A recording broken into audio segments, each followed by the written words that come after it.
Assalamualaikum warahmatullahi wabarakatuh. Alhamdulillahi rabbil alamin.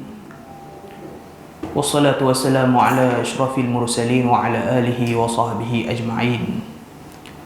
Subhanaka la ilma lana illa ma 'allamtana innaka antal alimul hakim. Rabbi shrah li sadri wa yassir li amri wahlul 'uqdatam min lisani yafqahu qawli. Amma ba'du. Yang saya hormati Ustaz Khair Ikhwan, dia tak ada sini selaku musyrik. Al-Fadil Ustaz Ahmad Zahrin selaku tenaga pengajar matik, serta tuan-tuan dan puan-puan dirahmati Allah Subhanahu wa taala. Alhamdulillah, kita manjatkan setinggi rasa kesyukuran kehadrat Allah Subhanahu wa taala kerana pada pagi ini masih lagi kita diberikan kesempatan dan peluang oleh Allah untuk kita sama-sama duduk dalam majlis ilmu yang ringkas ini, yang sebuah kekurangan ini, serta masih lagi diberi peluang oleh Allah untuk sama-sama kita menyambung pengajian kita yang telah lama tertangguh, iaitu pembacaan kitab perisai bagi sekalian mukallaf. Tuan-tuan ada buku ni? Ni kitab ni lah. Itu saya tahu, itu pun tahu cerita tu tahun lepas lah.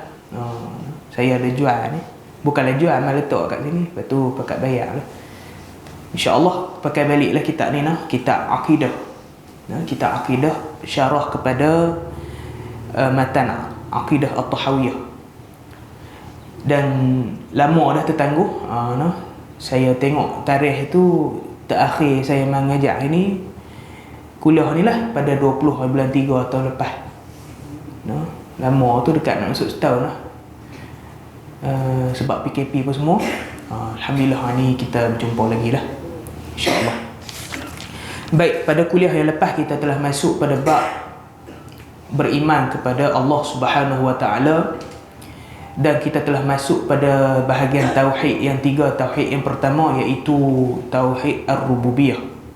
Tauhid ar-rububiyah. Dia ada tiga: rububiyah, uluhiyah dengan asma' wa sifat. Rububiyah maksudnya secara ringkas lah, rububiyah maksudnya kita mengaku bahawa Allah Subhanahu wa taala yang menjaga kita, memelihara kita, memberi manfaat, memberi mudarat, menghidupkan kita, mematikan kita, bagi kita rezeki, buat turun hujan, jadikan bumi ni panas. Semua benda tu waktu kita sebut sebagai tauhid rububiyah. Uluhiyah maksudnya, kalau yang nombor 2 uluhiyah, kita tak masuk lagi, sekejap lagi kita masuk. Uluhiyah kita mengaku bahawa Allah Subhanahu wa taala adalah Tuhan yang selayaknya kita sembah pada semua ibadat. Tuhan yang selayaknya kita sembah dalam semua ibadat. Kalau rububiyah tadi mengaku Allah buat hak ni, Allah buat hak ni, itu rububiyah. Uluhiyah kita mengaku bahawa Allah itu Tuhan, hak tu yang kita sembah dan kita buat ibadat untuk dia. Dan satu lagi tauhid asma' wa sifat. Kita mengaku bahawa Allah Subhanahu wa taala adanya nama-nama dan sifat-sifat yang sempurna, dan Allah itu terpelihara daripada sebarang cacat celah. Itu tauhid asma' wa sifat. Kita tak baca lagi uluhiyah dengan asma' wa sifat tu, baru takat rububiyah. Tuan-tuan buka muka surat siapa yang ada kitab lah. Lah kali kita cerita berkenaan dengan rububiyah ini pada muka surat 8. Tuan-tuan buka muka surat 8 pada perenggan yang kedua, baris yang keempat daripada atas. Muka surat 8 perenggan yang kedua, baris yang keempat daripada atas. Ni kitab Jawi lah tuan-tuan. Kitab Jawi lah, insyaAllah. Saya baca pelan-pelan lah. Baik, bismillahirrahmanirrahim.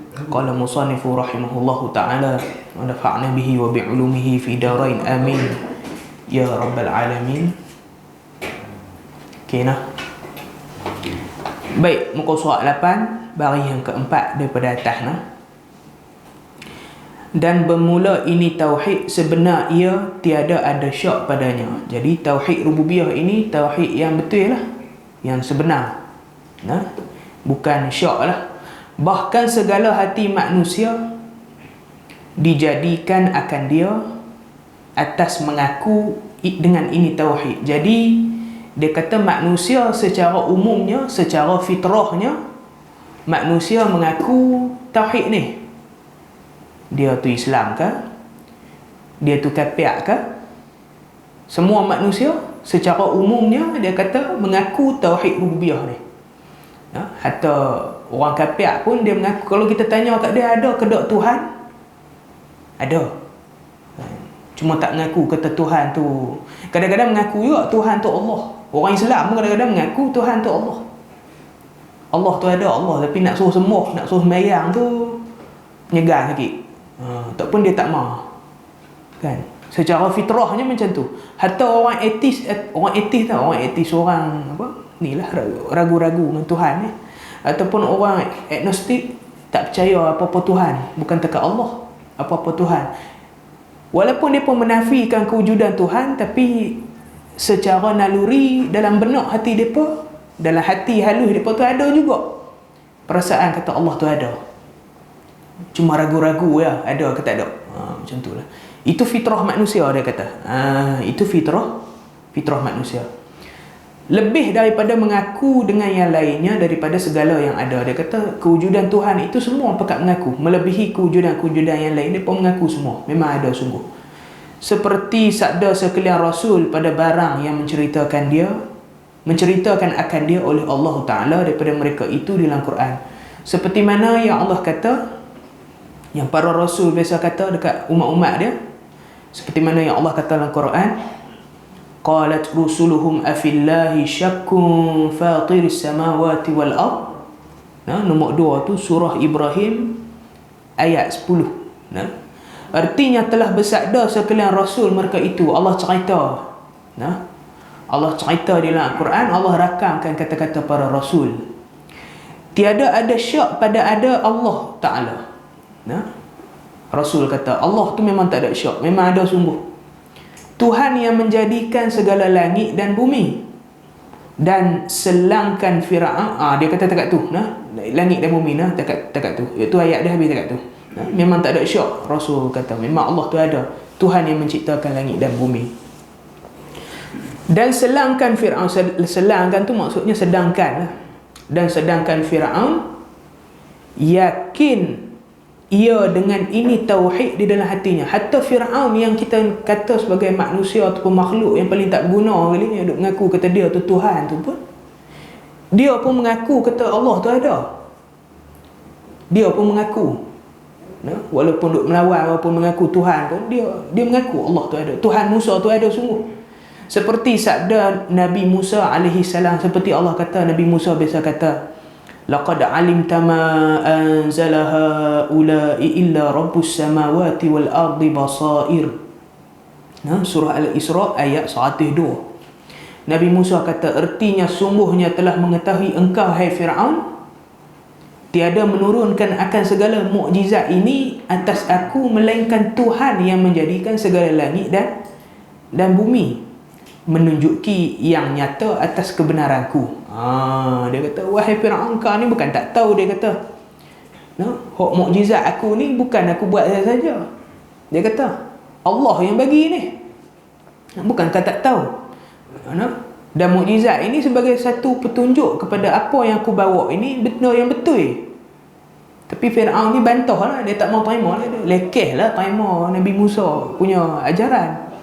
Nabi Musa tu pun dia yang belau. Kan dia belau, takkan nak terima ajaran dia tu raja, takkan nak terima ajaran anak angkat ni ngeri.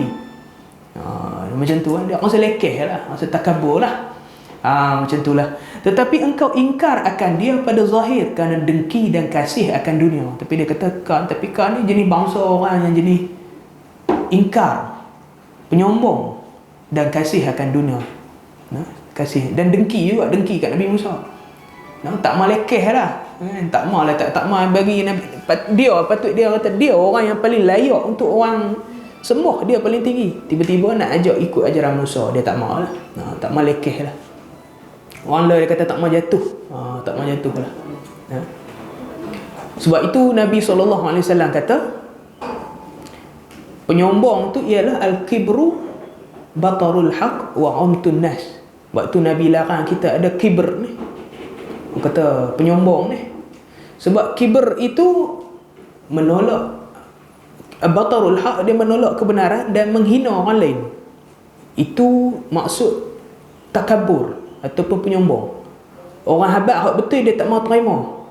Dah lah tak mau terima, maki pula orang kawan tu, kau ni mengaji tak habis, kau ni apa, orang dulu kata apa bos setahun jagung tak setahun jagung, aku makan garam dulu kan. Dia kira makan garam dulu. Ada orang makan mentega dulu, dia tak kira.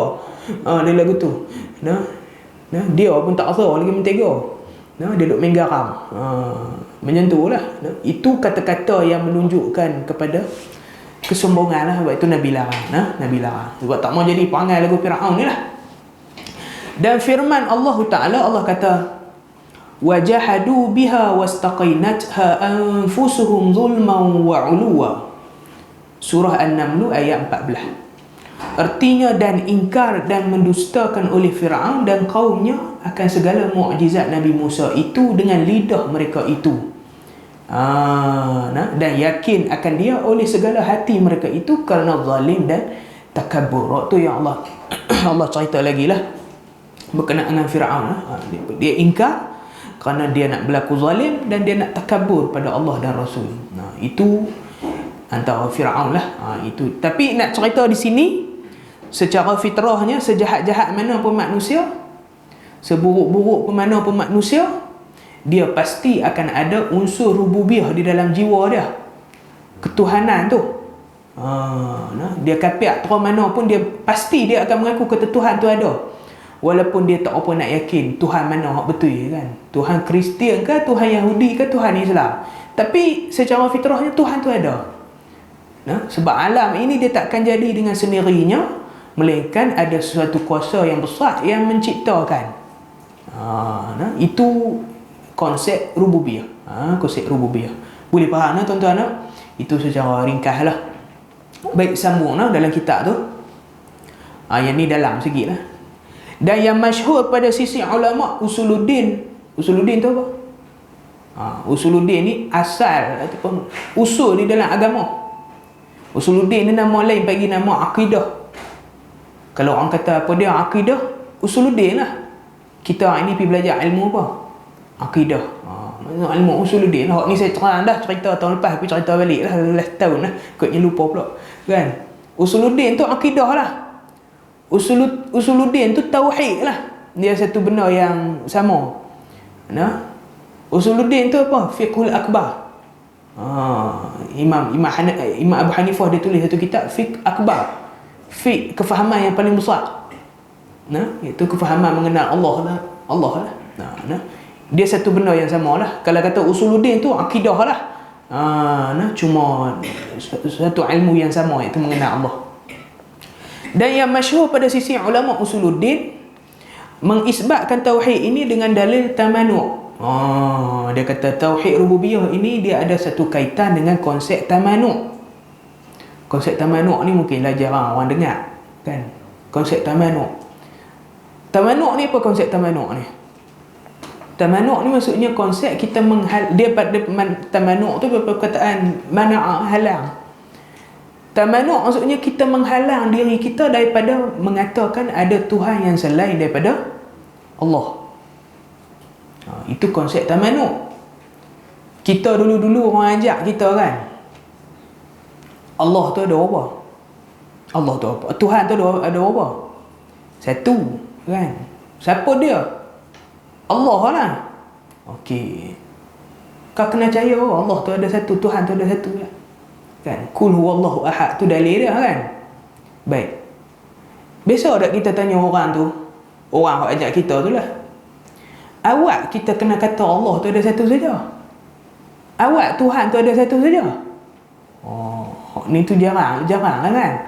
Kita ni pakai orang ajak apa, kita telat lah. Dah waktu orang ajak kita kan. Kan macam tu kan. Tuhan tu ada satu. Besok kita tanya balik, awak yang kena kata Tuhan tu ada satu. Awak Tuhan tu tak boleh ada dua, tak boleh ada tiga, tak boleh ada empat. 100 je kan? Pasal apa?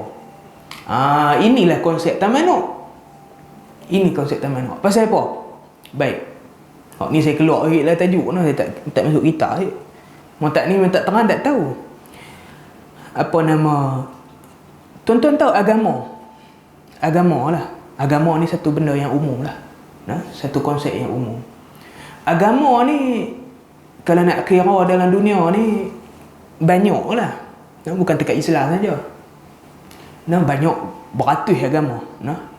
Hak yang ada pun ada lagi, hak tak ada pun, hak pupus pun ada dah. Agama ini secara umumnya dibahagikan kepada dua kategori. Dua kategori. Pertama kita sebut sebagai, kategori yang pertama kita sebut sebagai politism. Ni orang hak mengaji bahagian perbandingan agama, dia akan belajar lah buat ni sikit. Politism. Satu agama ada sekumpulan tu nama agama yang berpolitism. Satu lagi monotism. Politisme dengan monotisme. Yang tu bahasa Melayu. Politism ni apa? Politism ni agama yang percaya kata Tuhan tu banyak. Agama yang percaya kata Tuhan tu banyak. Tuhan banyak. Satu lagi monotism. Monotism ni Tuhan yang percaya Allah, Tuhan tu bukan Allah. Tuhan tu ada satu saja. Tuhan tu ada satu saja. Antara agama yang monotism ni ialah agama yang berasal daripada Nabi Ibrahim. Yang ada susu asal daripada Nabi Ibrahim lah. Seperti agama Yahudi. Percayalah ada Tuhan tu satu je. Kan? Cuma tak percaya ke Allah lah, betul lah. Agama Kristian. Agama Kristian. Kristian apa kata macam mana jadi agama monotism? Agama yang percaya satu Tuhan, sebab dalam konsep, dalam Kristian tu sendiri ada konsep Trinity. Trinity ni maksudnya percaya kata Tuhan tu ada tiga tugas. Tuan-tuan kalau belajar ni kan Trinity, konsep Trinity ni maksudnya Allah tu dia kata ada tiga tugas dia, tiga peranan dia. Bukannya Allah itu berpisah kepada juzuk yang tiga juzuk tak.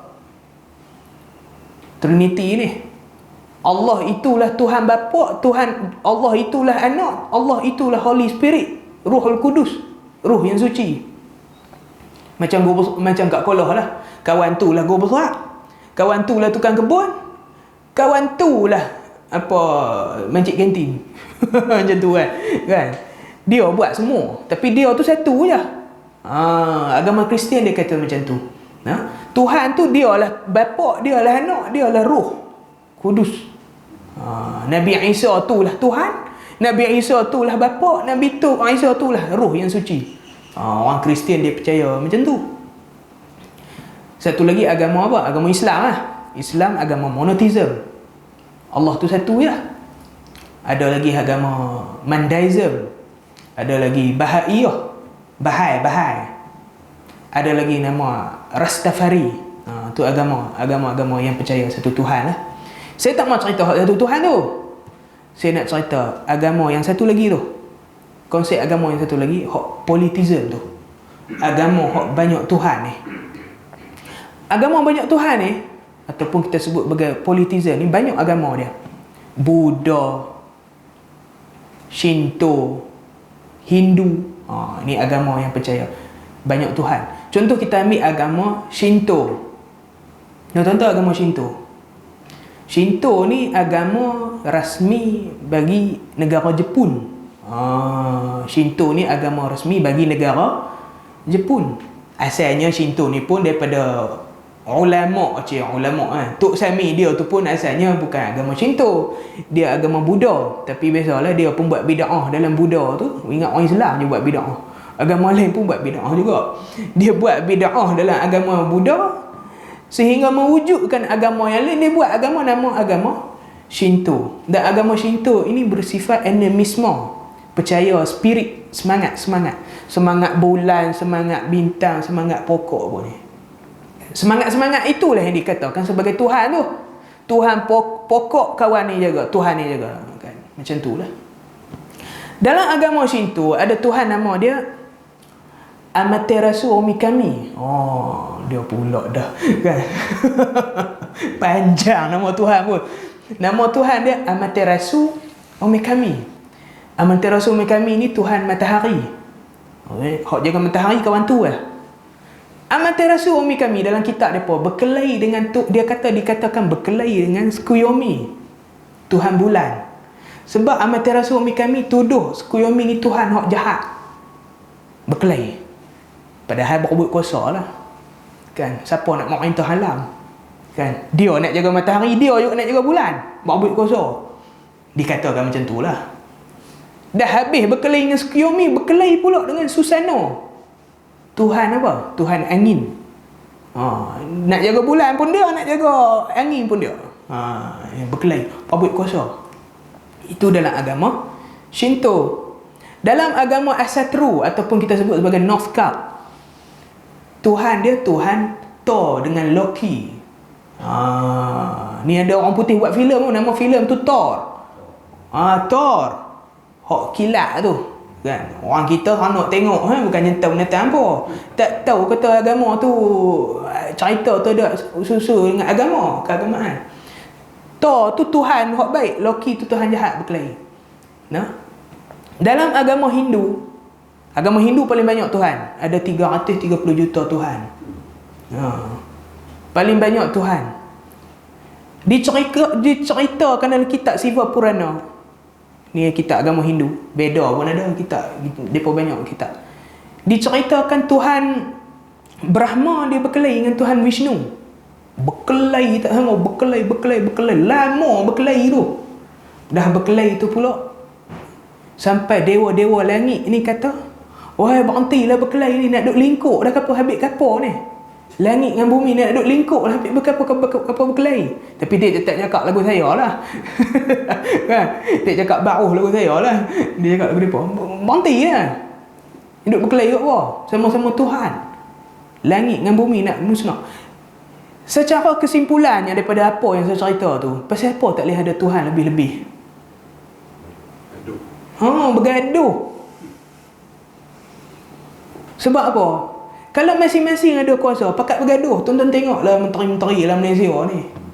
Tonton tengoklah ahli-ahli politik dalam Malaysia ni. Punya lapak jawatan, saling jatuh-menjatuh, betul tak? Buat liwatnya, buat hak nu, buat hak ni. Semua tu nak dapat apa? Nak bagi aku jadi menteri. Nak bagi aku dapat jawatan tu. Nak bagi aku dapat Perdana Menteri. Itu fitrah manusia nak buat jawatan tu. Bukan dekat fitrah manusia, fitrah siapa-siapa harta ke Tuhan pun. Sebab itu Islam kata agama ni hanya ada satu Tuhan, iaitu Allah saja. Tak ada siapa boleh berkelahi dengan dia. Dia lah yang paling kuat. Dia lah yang paling kuat. Sebab tu Allah kata dalam Quran, "Lau kana fihima alihatun illallah la fasadata." Allah kata, kalau ada Tuhan yang di langit dan di bumi yang selain daripada Allah, la fasadat. Nescaya langit dan bumi itu akan apa? Akan musnah, akan binasa, akan rosak. Itu fitrah dia. Nah, fitrah kalau masing-masing ada banyak kuasa. Jadi itu yang kita sebut sebagai dalil tamanuk. Sebab itu kita menghalang diri kita, kata Allah tu ada satu je. Sebab Tuhan kalau banyak, dia akan rosak bumi ni, rosak alam ini. Pakat lawan berkelahi. Pakat lawan berkelahi. Macam kita tengok dalam waktu yang saya sebut agama-agama yang lain tu, nak bagi tuan-tuan nampak. Nak bagi tuan-tuan nampak. Jadi dia kata dalam ulama Usuluddin, dia kata ada satu konsep, nama dia konsep tamanuk. Ni dia tak tulis konsep lah, dia tulis dalil lah. Dan iaitu apa dia kata dalil tamanuk ni? Ya, konsep tamanuk tu apa dia? Dia kata bahawasanya jika ada bagi alam dua yang menjadikan, dia kata kalau ada dekat alam ini dua Tuhan yang menciptakan satu-satu benda, maka pada ketika bersalah-salahan keduanya, Tuhan ni akan jadi apa? Weh, aku nak buat awak ni, kau pula nak buat awak tu, kata lah bagi aku buat awak ni dulu. Aku nak buat bukit, kata boleh, kau nak. Dia akan bersalah-salahan, akan ada khilaf dalam kalangan Tuhan. Sebab tu dia tak boleh ada apa? Tak boleh ada 2, 3, 4 Tuhan. Seperti berkehendak salah satu daripadanya, keduanya menggerakkan satu jisim. Satu jisim berebut lawan nak letak tak mana. Bukit lagi kita letak kat Gunung Jerai lah. Tak payah kita letak kat Cuping. Lawan berkelahi. Lepas tu sama-sama Tuhan kan. Masing-masing kuat. kan. Masing-masing nak tunjuk power. Betul lah. Dan berkehendak yang satu lagi mendiamkannya. Dia kata tak elok letak mana lah, baik pergi tong tu lah. Atau berkehendak satu daripada keduanya menghidupkan akan seorang dan berkehendak yang lain mematikan. Ataupun akan ada Tuhan kata kita hidup lah kawan ni. Tak payah dia ni mau hidup pun tak guna, biar dia mati. Macam tu lah. Akan berlawan. Maka ada kalanya bahawa hasil kehendak keduanya, ni saya baca lah, atau kehendak salah suatu daripada keduanya, atau tiada hasil kehendak satu daripada keduanya. Dan bermula yang pertama itu tertegah ia, artinya mustahil ia, kerana bahawasanya melazimkan ia akan menghimpunkan dua yang berlawanan. Dia kata mustahil lah. Tuhan akan jadi akan buat dua benda dalam satu masa, dia kata. Dan yang ketiga pun mustahil juga, kerana melazimkan ia akan sunyi jisim daripada gerak dan diam. Ini bahasa lama kan, sebab tu saya tak maulah panjang-panjang. Dan iaitu tiada diterima akal. Dan melazimkan juga akan lemah tiap-tiap daripada keduanya, dan yang lemah tiada ada ia Tuhan. Dia kata lagu tu lah. Kalau Tuhan ni lawan berkelahi, kalau Tuhan ni banyak, dia lawan berkelahi. Kalau lawan berkelahi, pasti akan ada Tuhan yang kuat dan Tuhan yang lemah. Ini ilmu mantik, tuan-tuan. Dia guna ilmu mantik. Dia kata kalau Tuhan ni lawan berkelahi, dia kata pasti akan ada Tuhan satu hak kuat, satu lagi hak lemah, kan? Dia kata kalau lemah nak jadi Tuhan lagu mana? Kan? Macam mana Tuhan itu lemah? Dia kata mustahil, dia kata. Dan apabila hasil kehendak salah satu daripada keduanya, tiada yang lain, nescaya adalah ia Tuhan yang kuasa, dan adalah yang lain itu lemah, tiada patut ia bagi ketuhanan. Macam saya kata tadi lah, kalau lemah nak jadi Tuhan lagu mana, dia kata.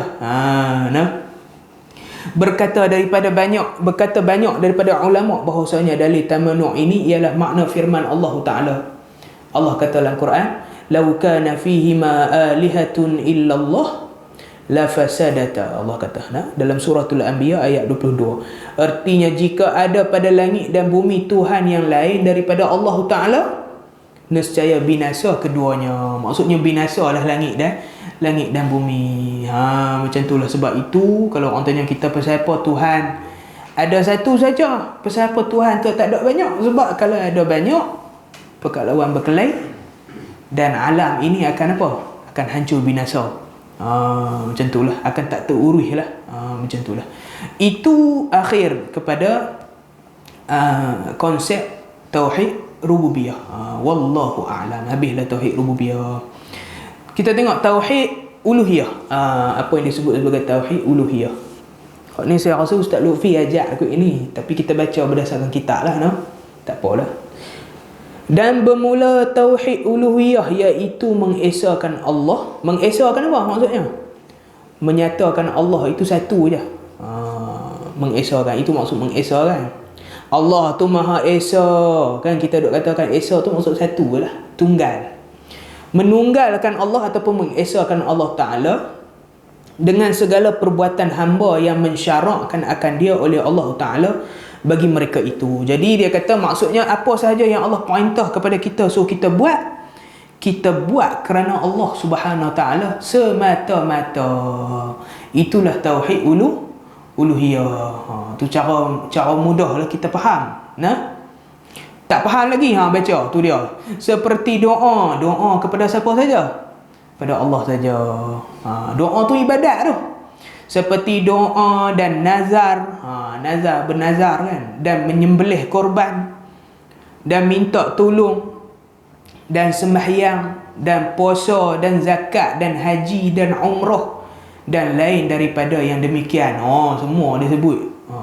Tak faham lagi, tak tahulah. Semua disebut. Jadi semua ibadat buat kerana Allah. Hak itulah tauhid uluhiyah. Maka wajib atas tiap-tiap mukallaf, maksudnya kita lah, bahawa tiada mendoa ia melainkan akan Allah. Kita tak doa selain daripada Allah. Minta tolong, minta doa ni kat siapa? Kat Allah saja. Bukan duk pi minta kat dewa Bulia Ibnu Mulkan kan, siapa dulu ni ada kan, seorang tu dia kata kalau susah panggil Bulia Ibnu Mulkan. Ada kan kata lagu tu kan. Kita susah kan, kita senang kan, minta kat Allah macam tu. Dan bahawa tiada bernazar ia melainkan bagi Allah. Bernazar pun hanya kepada siapa? Pada Allah. Dan bahawa tiada minta tolong ia melainkan akan Allah. Dan bahawa tiada sembahyang ia melainkan kerana Allah Ta'ala. Dan bahawa tiada takut ia melainkan akan Allah. Maksud takut yang ni lah, takut yang melampau ni. Takut yang melampau. Sebab takut ini fitrah bagi manusia. Kalau tendu-senduk manduk panggung depan kita, takkan kita tak takut? Kita takut, kan? Jangan pula tendu-senduk, tendu-selah nak panggung depan kita, tak payah takut, takut ke Allah saja. Tak boleh. Nah, sebab itu jadi tak normal orang. Ini takut yang berlebihan ni. Takut sampai tahap nak menyembah ni, tahap Allah aja, Allah aja. Jangan sampai ke makhluk. Dan bahawa tiada harap ia melainkan akan Allah. Dan bahawa tiada menyembelih korban ia melainkan bagi Allah Ta'ala. Dan tiada sujud ia melainkan bagi Allah Ta'ala. Semua bagi Allah. Dan bahawa tiada berserah melainkan kepada tawakal lah. Dan tiada berserah ia melainkan kepada Allah Ta'ala. Pendeknya, kesimpulannya, bahawa tiada mengerjakan ia akan amal ibadat melainkan kerana Allah saja. Itulah tauhid uluhiyah. Tuan-tuan faham tu hak tu kena ingat sampai mati tu hak tu. Kena ingat sampai mati. Buat ibadat kerana Allah ya. Dan jangan menyengutukan ia akan Allah Ta'ala dengan makhluknya pada ibadatnya. Jangan mensyirikkan Allah lah pada ibadat dia. Itu yang disebut pada muka surat 9 insya-Allah. Baik, muka surat 10 baris yang atas kali Tuan-tuan nampak duduk baca ni ke laju sangat? Kelih nampak kan? Baik, maka jangan minta ampun ia daripada segala dosa melainkan akan Allah. Minta ampun ni hanya kepada Allah. Kerana tiada ada yang mengampuni dosa melainkan Allah Ta'ala. Tu saya tak terang. Ada orang heran saya ajak apa kitab ni sehari empat muka kan. Ada orang heran kan. Saya duk ajak yuk kitab ni masjid tahun lain. Dia pun tanya berapa muka sehari. Saya ajak 4 muka kata sehari. Weh banyak dia kata. Saya duk baca kitab Jawi pun 1 muka dia kata. Kan? Dia kata 1 muka dia kata. Tu saya kata benda bahasa Melayu. Macam tu lah. Kalau gambar ayat tu tak pelik lagi saya terang lah kan. Hak ni mudah ayat dah. Kerana tiada ada yang mengampuni dosa melainkan Allah. Seperti yang tersebut di dalam Sayyidul Istighfar. Seperti yang disebut di dalam Sayyidul Istighfar. Sayyidul Istighfar ni tuan-tuan carilah. Dalam hadis Bukhari, hadis sahih. Hadis sahih. Hadis Bukhari. Tak pun kalau tak cari dalam hadis Bukhari, tuan-tuan balik buka tu. Apa Al-Maksurat. Tuan-tuan tahu Al-Maksurat, buku kecil Maksurat tu dia ada Sayyidul Istighfar. Allahumma anta rabbi la ilaha illa anta khalaqtani wa ana 'abduka wa ana 'ala ahdika wa wa'dika mastata'. A'udzu bika min syarri ma sana'tu wa abu'u laka bi ni'matika 'alayya wa abu'u laka bi dhanbi faghfir li fa innahu la yaghfiru dhunuba illa anta. Hak tu ayat hak ujung tu, faghfir li. Ampunkanlah aku, fa innahu la yaghfiru dhunub. Maksudnya tak ada satu benda yang lain lah yang boleh mengampunkan dosa illa anta, melainkan kau seorang lah. Allah, kamu seorang je. Kamu seorang je ya Allah. Macam tu. Itu disebut sebagai Sayyidul Istighfar. Maka tiada harus bagi seseorang minta ampun dan minta maaf akan hantu atau tok keramat atau tok nenek. Dah kita beriman dengan tauhid uluhiyah. Dia kata tak bolehlah satu orang dulu itu duk minta ampun kan dekat tok keramat ke tok nenek. Ni law ni tak tahulah ada lagi ke tak kan. Tapi dulu ada lah duk pergi jamu kulit kuning apa tu kan. Macam tu lah. Seperti berkata ia pada ketika lalu pada tempat yang disangkanya ada hantu. Dia tulis tu. Seperti orang yang duk lalu kat tempat ada hantu, dia kata padanya. Lepas tu duk cakap Assalamualaikum.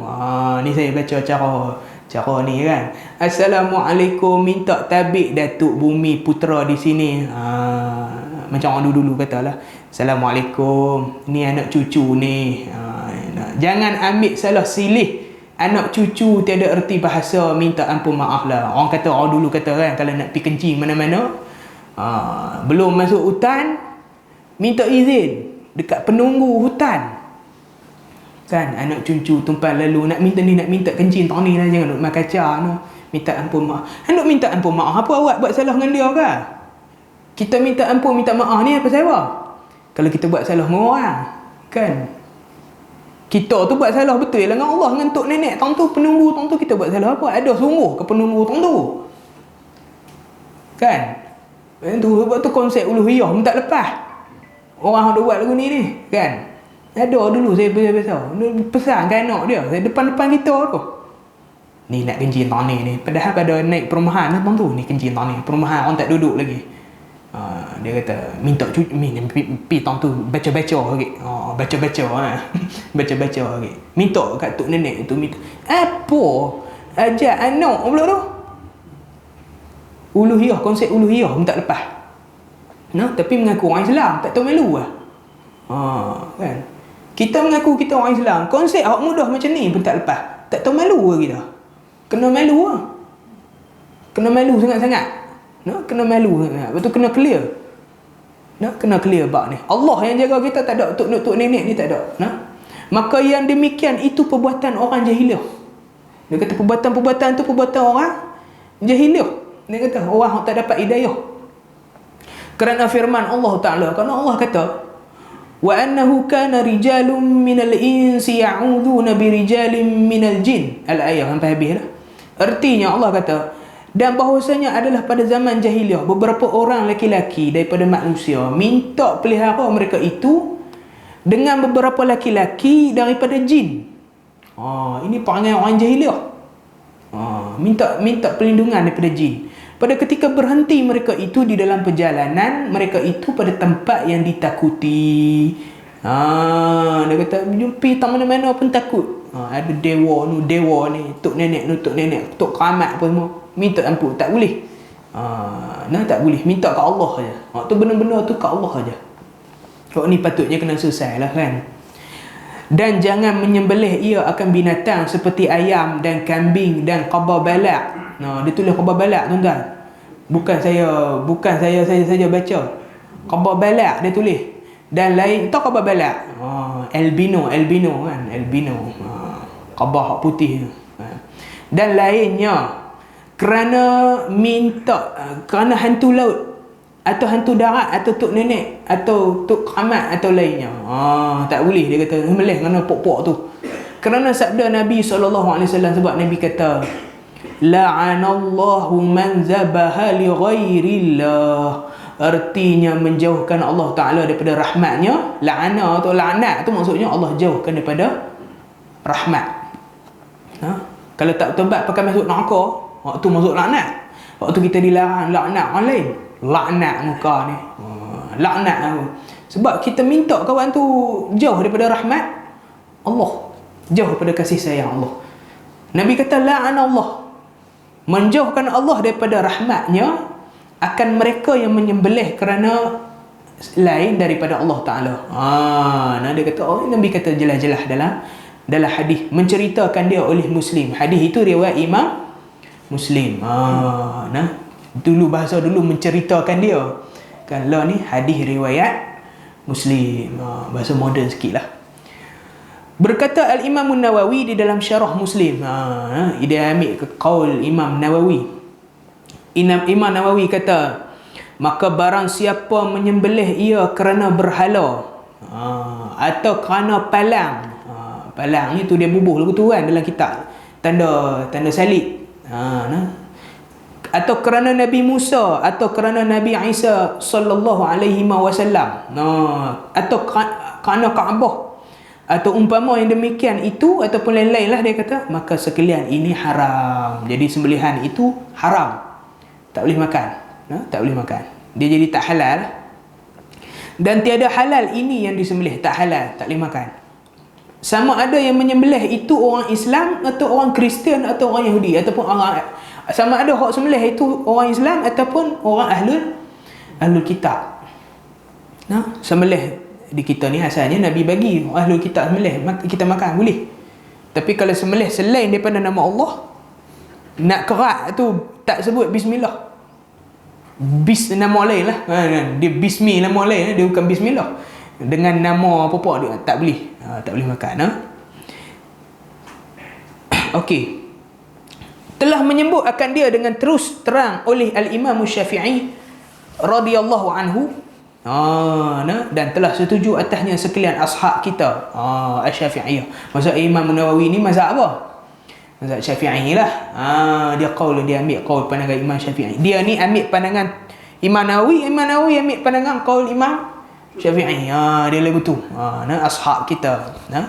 Maka jika mengqasad ia serta yang demikian itu, kalau dia sembelih itu kerana benda tu, bukan kerana Allah, akan membesarkan yang disembelih kerananya yang lain daripada Allah, seperti hantu dan tok nenek dan tok keramat, dan beribadah baginya, dan tujuan sembelih itu pun untuk apa? Untuk ibadah kan, selain daripada Allah.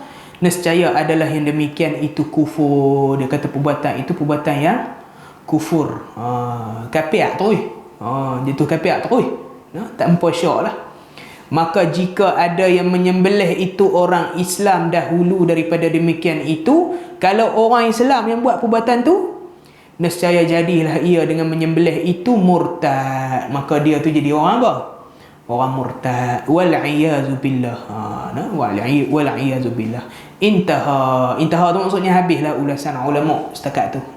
Habislah dia kata. Boleh tuan-tuan. Waktu saya terang secara ringkas lah, taklah mendalam sangat. 4 muka sungguh. Ni pun berapa muka dah? 1, 2, 3. Itulah. Muka surat sebelah. Muka surat sebelah. Dan ini tauhid, maksudnya tauhid rububiyah uluhiyah ini, ialah yang mengingkarkan akan dia oleh musyrikun. Inilah tauhid yang orang-orang musyrik tak mau terima. Orang-orang yang mensyirikkan Allah tak mau terima hak tauhid ni lah, dia kata. Maksudnya orang musyrik ni dia terima tauhid apa saja. Tauhid apa ya dia pertama. Hak sebelum tadi ni rububiyah ya. Dia terima rububiyah. Dia mengaku ya Tuhan tu ada. Tapi nak suruh sembah tu tak mau. Hak ni lah tauhid ni tak mau terima ni. Dan inilah perbantahan antara sekalian Rasul. Dia kata inilah orang kata perbantahan. Apa yang Rasul duk perjuang, duk pertahan hak ni lah dia kata. Dan sekalian umat mereka itu dari semenjak Nabi Nuh sampai kepada Nabi Muhammad sallallahu alaihi wasallam. Daripada Nabi Nuh sampai Nabi Muhammad. Sebab Nabi ataupun umat yang pertama yang mensyirikkan Allah ialah umat Nabi apa? Umat Nabi Nuh. Umat Nabi Nuh. Ada Idris ni tak ada lagi. Tak ada lagi. Tak ada lagi. Yang mula mensyirikkan Allah ialah umat Nabi Nuh sampai Nabi Muhammad, sampai kita, sampai keluar lah. Seperti firman Allah Ta'ala, seperti yang Allah kata, وَلَقَدْ أُوحِيَ إِلَيْكَ وَإِلَى الَّذِينَ مِنْ قَبْلِكَ لَإِنْ أَشْرَكْتَ لَيَحْبَطَنَّ عَمَلُكَ وَلَتَكُونَنَّ مِنَ الْخَاسِرِينَ. Dalam surah Az-Zumar ayat 65. Allah kata artinya, dan sungguhnya telah diberitahu kepada engkau hai Rasulullah dan kepada sekalian Rasul yang dahulu daripada engkau, demi Allah, jika menyengutukan engkau akan Allah Ta'ala pada ibadah fardu takdir, maksudnya ibadah yang telah ditakdirkan pada kita suruh buat, kalau kau buat syirik, Allah kata nescaya batal segala amal ibadah engkau. Allah kata dulu ni hidup lah berapa tahun dah? 60 tahun kan? 60 tahun. Daripada akhir balik kita sampai ke umur 60 tahun tu, berapa banyak ibadat dah kita buat? Kan, berapa banyak ibadat dah yang kita, mungkin Allah terima, mungkin, tapi kita buat lah. Kita buat lah. Tengok masuk umur 61 tahun buat syirik kepada Allah sekali. Hak lebih pada tu hak sebelum pada tu hak banyak tu batal habis, burn habis. Lingkup habis dengan sekali hanya buat syirik. Tu yang Allah kata tu. Itu syirik ini satu benda yang besar. Dan nescaya adalah engkau daripada sekalian yang rugi dunia akhirat. Dia kata, dan engkau itu termasuk dalam kalangan mereka yang dunia dia rugi, akhirat pun dia akhirat pun dia rugi. Dan firman-Nya Allah kata lagi, wa anna masajida lillahi fala tad'u ma'allahi ahada. Nombor 2 suratul jin ayat 18. Dia bawa dalil banyak ni. Artinya diberitahu kepada engkau bahawasanya segala tempat sembahyang itu tertentu ia bagi Allah. Masjid-masjid ini hanya kita buat ibadat kepada siapa saja? Kepada Allah saja, dia kata. Tempat-tempat sujud ini hanya untuk Allah. Maka jangan kamu ibadatkan padanya akan seseorang serta Allah Ta'ala. Tapi janganlah duk buat, janganlah duk pergi sembah selain pada Allah dalam masjid tu. Jangan. Allah kata dalam Quran. Dan firman-Nya Allah kata lagi, Kul inna salati wa nusuki wa mahyaya wa mamati lillahi rabbil alamin la syarika lahu wa bidzalika umirtu wa ana awwalul muslimin. Hak ni dalam doa apa ni? Ini dalam doa iftitah kan, dalam doa iftitah, doa pembukaan solat. Tu ayat Quran suratul An'am ayat 162. Artinya bersabda olehmu hai Rasulullah bahawasanya sembahyangku, inna salati wa nusuki dan menyembelih aku, wa mahyaya wa mamati dan hidupku dan matiku tertentu semuanya bagi Allah Ta'ala. Semuanya kerana Allah Ta'ala. Waktu kita kena jelas yang menjadikan sekalian alam, Rabbil Alamin, tiada yang menyertai baginya, la syarika lahu, wa bidzalika umirtu wa ana awwal muslimin. Dan dengan ini tauhid disuruh akan daku dan aku yang dimula-mula mengikut akan perintah Allah Ta'ala. Akulah yang mula-mula orang yang menyerah berserah diri. Dia kata macam itulah. Inilah tauhid yang diperintahkan kepada Allah pada kita. Hak tu tuan-tuan jelaslah. Dengan ditilik kepada ini umat. Baik. Dia bawa hadis Nabi. Dan sabda Nabi SAW, Nabi kata, Iza sa'alta fas'alillah wa iza sta'anta fasta'in billah. Artinya apabila berkehendak engkau minta akan sesuatu, kalau teringin apa-apa benda, Nabi kata, maka minta olehmu akan Allah Subhanahu wa Ta'ala. Minta dekat apa? Minta ke Allah. Dan apabila menghendaki engkau akan minta tolong, kalau kita perlukan apa-apa pertolongan dalam hidup ini, maka minta tolong olehmu akan Allah. Minta tolong dekat Allah Subhanahu wa Ta'ala. Macam itulah. Dan ketahui olehmu bahwasanya sekalian makhluk jika berhimpun mereka itu atas memberi manfaat akan dikau dengan sesuatu, kalaulah seluruh makhluk ini, dia kata, berkumpul-kumpul, bertolong-tolongan untuk memberi manfaat kepada kita, kita nak bagi kelebihan kat dia, nak bagi dia tu sakit, jom kita tolong ramai bagi dia sihat balik kan, pakat lawan pakat lagu tu kan. Nescaya tiada memberi manfaat mereka itu akan dikau melainkan dengan sesuatu yang sungguhnya telah menulis Allah Ta'ala akan dia bagi engkau. Depa tak akan mampu bagi manfaat. Hadis tadi, hadis ni hadis riwayat Tirmizi, hadis hasan sahih. Jadi dia kata yang ni, dia kata kalau semua makhluk nak bagi manfaat pada kita, nak bagi kebaikan pada kita, tapi kalau Allah tak izin, maka benda itu tidak akan jadi. Ini konsep yang asas. Ini konsep yang asas dalam akidah. Itu kalau nak bagi manfaat. Dan dia kata muka surat 12. Dan jika berhimpun mereka itu atas bahawa memberi mudarat akan dikau dengan sesuatu, kalau depa itu bertolong-tolongan nak penjatuh kita, nak bagi celaka kita, nescaya tiada memberi mudarat mereka itu akan dikau, depa tak boleh buat macam tu, melainkan dengan sesuatu yang sungguhnya telah menulis akan dia oleh Allah Ta'ala atas engkau, melainkan benda itu telah tertulis oleh Allah Subhanahu Wa Ta'ala atas kita. Kalau orang pakat nak penjatuh kita, nak penjahanamkan hidup kita, nak lingkup hidup kita kan, dia pun tak boleh buat, melainkan dengan izin Allah Subhanahu Wa Ta'ala. Wallahu a'lam. Itu adalah hadis yang ni lah, hadis yang biasa kita dengar lah. Bertepatan dengan hadis yang lain yang Allah kata rufi'atil aqlam wajaffati suhuf. Dalam hadis riwayat Imam Tirmizi, Nabi kata rufi'atil aqlam, pena ini telah diangkat oleh Allah, pena takdir kan. Ini bab qalam ni nanti kita akan sampai lah. Wajaffati suhuf, dan telah keringnya apa, lembaran di Lauh Mahfuz. Dakwat tu dah kering dah, tak ada siapa boleh ubah dah. Tak ada siapa boleh ubah dah takdir yang telah ditentukan pada kita.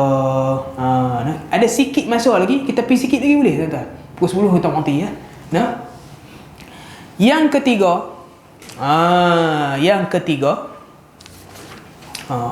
bab ni hangat sikit.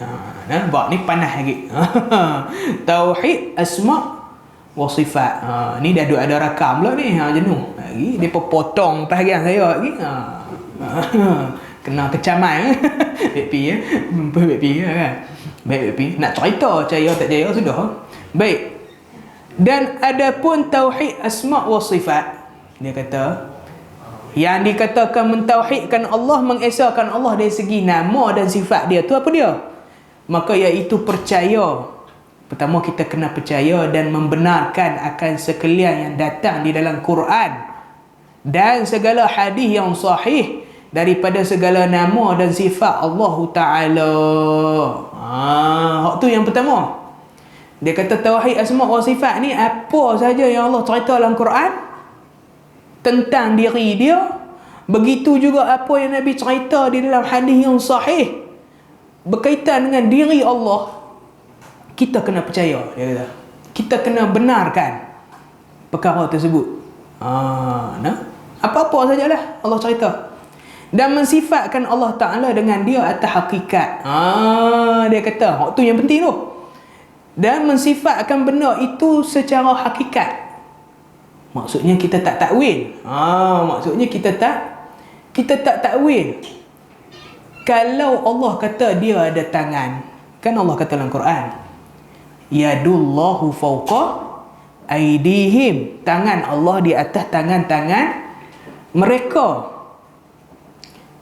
Kita kena kata bahawa Allah itu, bila dah Allah kata dia ada tangan, maksudnya Allah ada tangan lah.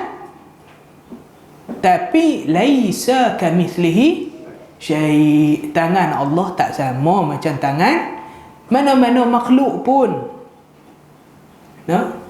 Bukan bermaksud kita kata Allah tu ada tangan. Ada setengah orang, dia kata tengok pok-pok tu, sebut terus ya, pok-pok Wahabi tu. Pok-pok Wahabi tu lagu tu lah. Dia kata Allah ada tangan. Bila kita kata Allah ada tangan, dia kata maksudnya Allah itu, maksudnya dia kata Allah tu sama macam makhluk. Sebab makhluk ada tangan. Dok, kita tak samakan Allah macam makhluk. Kita tak menjisimkan, tak tashbihkan Allah, tak menjisimkan Allah. Kalau saya cakap macam ni, yang ni baru tashbih. Allah tu ada tangan. Tangan Allah tu lagu tangan kita. Ada jari, lima, ada kulit, ada orak lagu ni, kan? Yang tu baru tashbih, baru menyamakan dengan makhluk. Masalah kita tak kata pun Allah macam tu. Kita hanya mengaku bahawa benda tu ada betul pada diri Allah. Allah tu ada tangan sungguh, tapi laisa kamithlihi syai', tak sama pun. Dalam istilah disebut sebagai isbat dan tafwid. Isbat tu apa? Tuan-tuan tulis, apa maksud isbat? Isbat tu maksudnya bila kita kata Allah tu ada tangan, kita isbat betul ya ada. Tapi kita tafwid, kita kata Allah tu tak, memang Allah ada tangan, tapi kita tafwid, tapi tak sama macam makhluk. Macam tu je lah. Macam tu je lah. Tak mah saya nak takwil juga, ikut suka lah, kan? Setengah orang tu dia jenis nak takwil kan, ikut suka. Cuma kalau nak takwil bagi kena.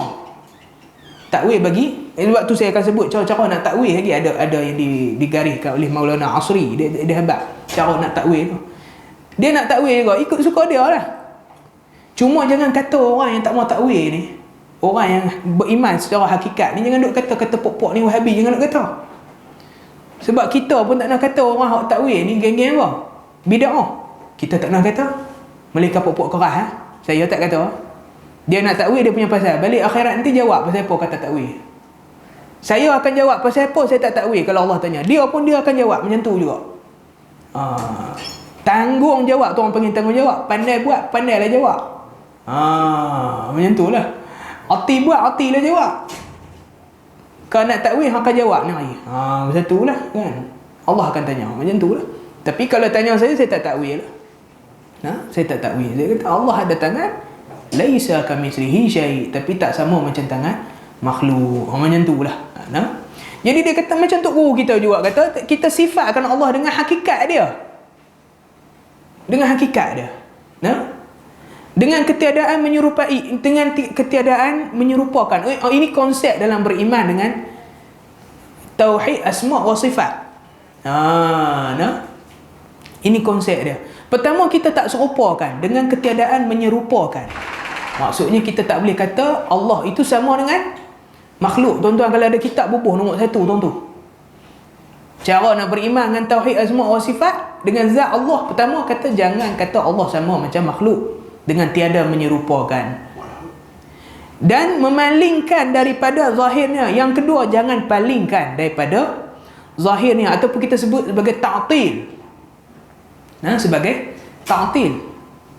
Cari makna yang lain. Ta'til ni mengosongkan. Ataupun kita takwil lah. Takwilkan daripada makna yang lain. Bahkan diserahkan hakikatnya kepada Allah Ta'ala. Tapi hakikat zat Allah itu serah kat Allah je lah. Macam mana saya duk kata kat masjid-masjid lah, saya duk ajak kata, kita kata Allah itu ada tangan kan. Macam mana tangan Allah? Kalau orang tanya kita, Ustaz kata tangan Allah ada tangan kan. Lagu mana tangan Allah? Mana saya nak tahu? Pergi tanya dia. Weh, mana boleh tanya Ustaz? Amat tak boleh tanya. Timer sudah. Sudah. Cakap banyak apa? Yang tu kan. Tengah orang apa buat debat. Buat debat kan. Guru tang saya mudah kan. Pergi tanya kawan, pergi tanya kawan tu. Mana boleh tanya? Tak boleh tanya. Timer sudah. Sudah. Baca sambil kita balik. Bahkan diserahkan hakikatnya pada Allah. Itu kita serah kat Allah. Lebih bila tangan dia lagu mana pun. Kerana seperti tiada mengetahui akan hakikat zat Allah Ta'ala melainkan Allah Ta'ala. Sebab tak tahu siapa pun tak tahu diri Allah tu macam mana dia kata. Melainkan Allah saja yang tahu tentang diri dia. Macam itulah. Demikian juga tiada mengetahui akan hakikat sifat Allah Ta'ala melainkan Allah Ta'ala. Sifat Allah Ta'ala pun siapa tu lah. Tak ada siapa pun tahu. Melainkan Allah Ta'ala saja. Maka wajib atas tiap-tiap mukallaf. Maksudnya kalau dia kata wajib, maksudnya kalau tak terima dosa besar. Maka wajib atas tiap-tiap mukallaf mensifatkan Allah Ta'ala dengan barang yang mensifatkan dia akan dirinya. Dengan barang yang mensifatkan dengan dia oleh Rasulnya. Macam mana Allah habaq, lagu tu lah kita terima. Macam mana Nabi habaq, lagu tu lah kita terima. Serta diiktikadkan bersalahannya dengan segala sifat makhluk. Dan kita percaya bahawa sifat-sifat itu tak sama dengan sifat makhluk. Macam tu. Itu cara beriman dengan tauhid asma' wa sifat. Ada satu cara lagi, ada satu kaedah lagi. Dia kata qat'ul atma' ala idraki kaifiyah. Memotong sebarang ketamakan dalam mengetahui zat Allah tu macam mana. Hak ni dia mungkin dia tak kata hak ni. Tapi saya tambahlah, memotong ketamakan. Maksudnya kita jangan duk korek lah. Kita jangan duk korek. Macam mana tangan Allah tu ada lagu mana. Kita potong ke ketamakan. Nabi habaq dalam hadis, tanzilu rabbuna tabaraka ta'ala ila sama'i dunya. Nabi habaq,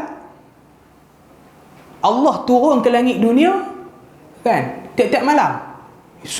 Sulusul lail akhir dia kata. Sulusul lail akhir. 1/3 malam yang akhir. Tiap-tiap malam Allah turun. Nabi kata turun tiap-tiap malam. Pakat duk bincang lah turun tu lagu mana. Awak lah yang pok-pok Wahabi ni kata Allah turun langit dunia. Mana boleh kata Allah turun?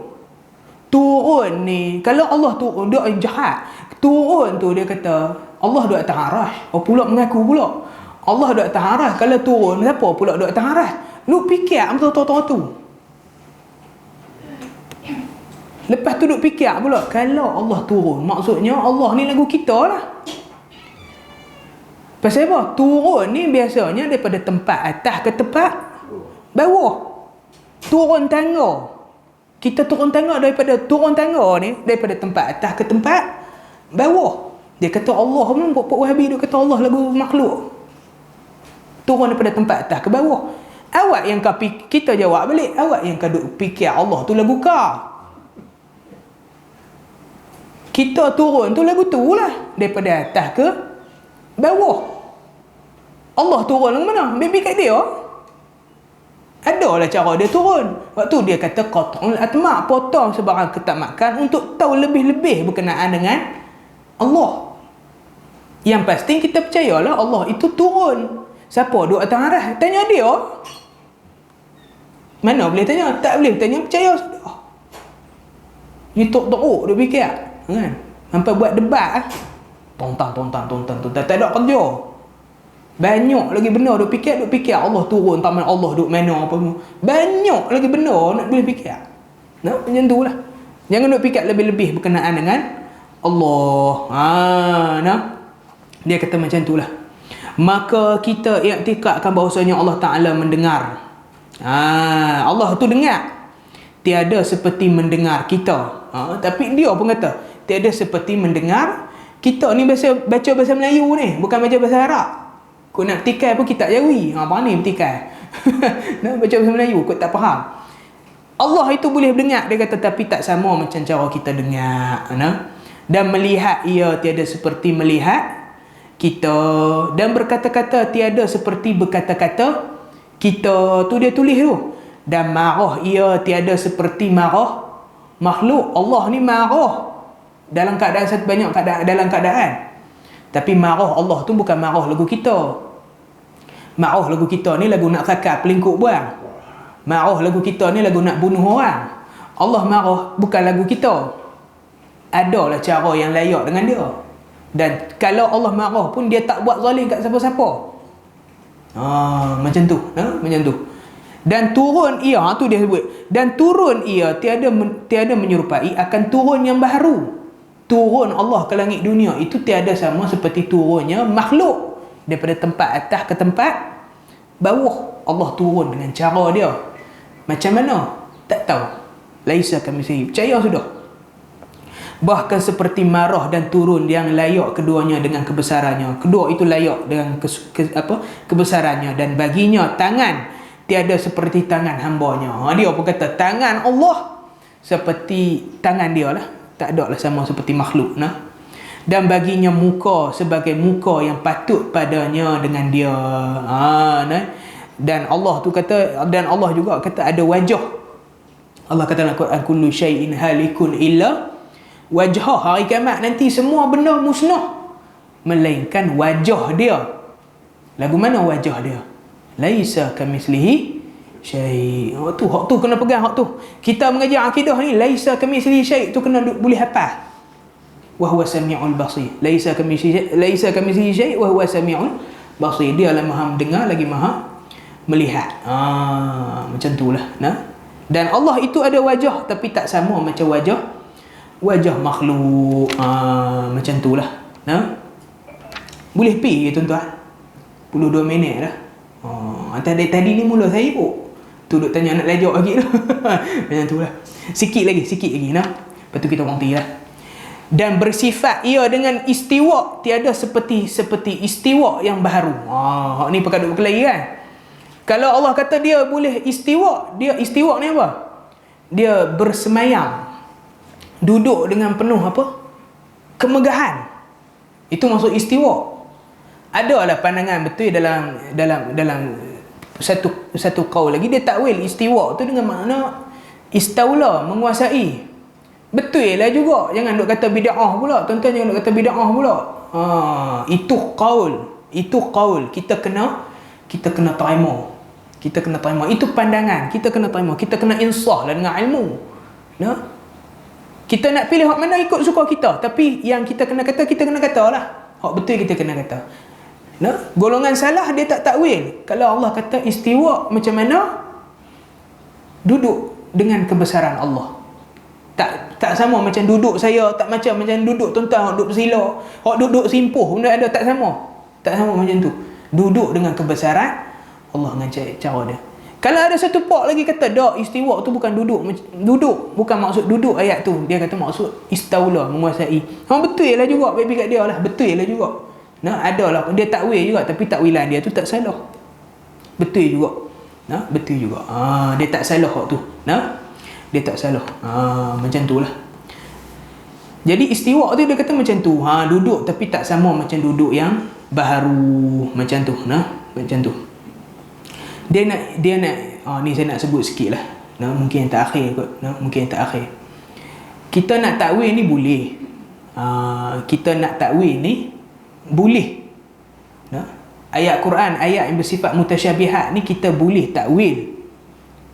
Saya tak kata tak boleh. Saya kata boleh. Tetapi ada cara-cara dia. Nah, bukan semua benda, bukan semua tempat kita boleh takwil. Kalau semua benda, kalau semua tempat kita boleh takwil, kita akan jadi macam puak-puak Syiah, takwil ikut dan dia. Kita akan jadi macam puak-puak Mu'tazilah, takwil ikut dan dia. Sebab itu para ulama menggariskan cara-cara takwilan yang betul, kaedah dia. Yang pertama dia kata, macam mana nak takwil cara yang betul? Pertama, ni saya habaq semua. Bagi orang yang tengok aku ada live ni, dia jenis golongan takwil, dia tak apa saya habaq juga. Ini disebut oleh Maulana Asri. Dia orang Kelantan. Dia sebut. Pertama, mesti ada unsur mutaradifatul Quran. Mesti ada unsur mutaradifatul Quran. Mesti ada songkongan daripada ayat yang lain, maksudnya. Ayat yang kita nak takwil tu, ada ayat yang lain yang lebih kurang macam tu, maksud dia. Ada ayat yang lebih kurang tu, maksud dia. Nah, macam tu. Contoh ayat dia, Ar-Rahmanu ala arsyistawa. Kan tentu orang duk sebut kan, Ar-Rahmanu ala arsyistawa. Allah yang Rahman, Tuhan yang Maha Rahman, itu yang Maha Pemurah itu beristiwa di atas arash. Hak tu kalau salah dia settle dah, dia kata apa? Memang Allah duduklah di atas arash. Tapi puak yang nak kata takwil ni, dia kena ada ambil ayat yang lain lagi. Kena ada ayat yang lain yang sokong istiwa tu. Dia pun kata istiwa itu maksudnya menguasai. Kan, menguasai. Ada ayat yang lain yang menyokong ayat Ar-Rahmanu ala arsyistawa.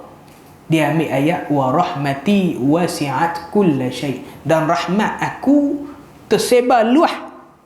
Maksudnya menguasai lah, tersebar luas kepada semua benda. Kalau ada unsur-unsur mutaradifatul Quran ni, boleh. Ayat kita nak takwil tu ada sokongan daripada ayat yang lain. Dan takwil macam tu diterima di dalam agama. Dia tak salah. Tapi seelok-eloknya, ni sahabat, seelok-eloknya jangan takwil kalau tanpa keperluan. Ulama dulu, Abu Hasan Sy'ari, Abu Mansur Al-Maturidi pun takwil sebab apa? Sebab keperluan. Pasal apa keperluan apa? Dia pun nak lawan puak-puak Mu'tazilah. Puak-puak Mu'tazilah ni takwil ikut dan. Dia. Macam puak-puak Syiah pun takwil, bukan takat ayat sifat Tuhan. Watini wa zaitun pun takwil Syiah ni. Watini wa zaitun kita kata apa? Allah bersumpah dengan buah tin, dengan buah zaitun. Syiah takwil bukan buah tin, buah zaitun, demi Hasan dan demi Husain. Ikut dan dia ya. Gena buah pergi jadi orang.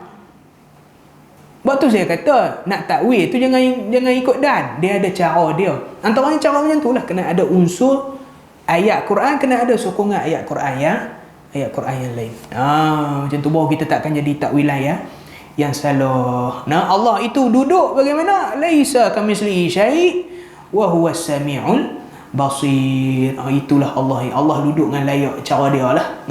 Cara dia lah. Tak tahulah macam mana. Kalau tuan-tuan nak tahu, pergi tanya lah. Saya tak mau tanya, saya tak boleh. Macam tu lah. Yang duduk berkelahi buat apa? Macam tu lah. InsyaAllah. Boleh ya dekat tu tuan-tuan. Duduk kik-kik. Pagi-pagi ni kan lama-lama. Duduk lain kau pula lagi nyelena. Tak boleh. Sikit-sikit dah. Nah, law ni kita tak ikut minggu dah. Kita tak ikut minggu dah. Ustaz Suhail dia kata tak ikut minggu. InsyaAllah kalau ada minggu depan ke, kalau boleh sambung tak ada kosong, saya main lain lah. Lagu tu pula no. Saya ni minggu 3. Tapi dah ni jadi caca merbal lagu ni. Tak apalah. Kita inilah ikut sepadan lah. InsyaAllah. Yang baik itu datang daripada Allah. Yang kurang minta maaf banyak-banyak tuan-tuan. Moga-moga Allah SWT mengampunkan kita semua insya-Allah. Di masa akan datang kita jumpa lagi sambungan. Nanti kita akan baca tauhid asma wa sifat. Wa sallallahu ala nabiyyina Muhammad wa ala alihi wa sahbihi wa sallam. Walhamdulillahirabbil alamin. Assalamualaikum warahmatullahi wabarakatuh.